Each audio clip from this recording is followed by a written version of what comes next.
Well, good evening, and another week at the college has flown by, and I should congratulate all of the students and also those parents that gave up their time on open day. It was a wonderful celebration of our community at large, and it was so nice to see so many prospective families coming round and eager to become the next generation of Stortfordians. This week I've continued my message of doing the right thing, not the popular thing, and in assemblies I spoke to the students to encourage them that in a society that's often obsessed by popularity, encouraging them to tread their own path and do their own thing is such an important message.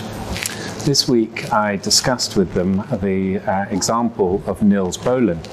Nils Bohlin was an engineer who worked for Volvo during the 60s and early parts of the 70s. He identified the problem, which was at the time seatbelts were not only not compulsory, but when worn they didn't retract and they just sat across your lap. And in a car crash, as I explained to the students, that belt often caused a lot of internal injuries. Faced with this problem, Nils Bohlin set about trying to solve it and invented what we all now know and use every day, which is the 3-point seatbelt harness that retracts. As I explained to the students, Nils was faced with a challenge, which was should he commercialize this or should he make money out of it, which is probably what we would say is the thing that most people would do in our modern society.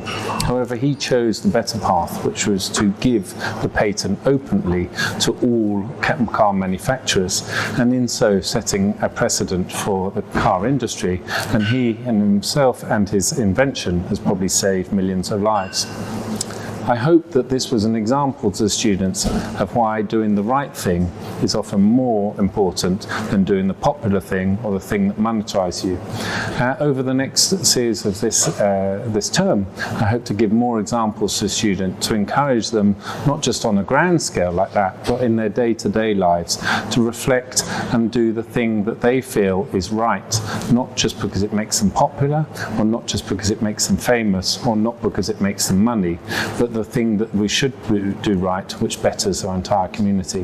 If we all do those aspects, then overall society and our local community betters. Have a great weekend. I look forward to seeing you next week.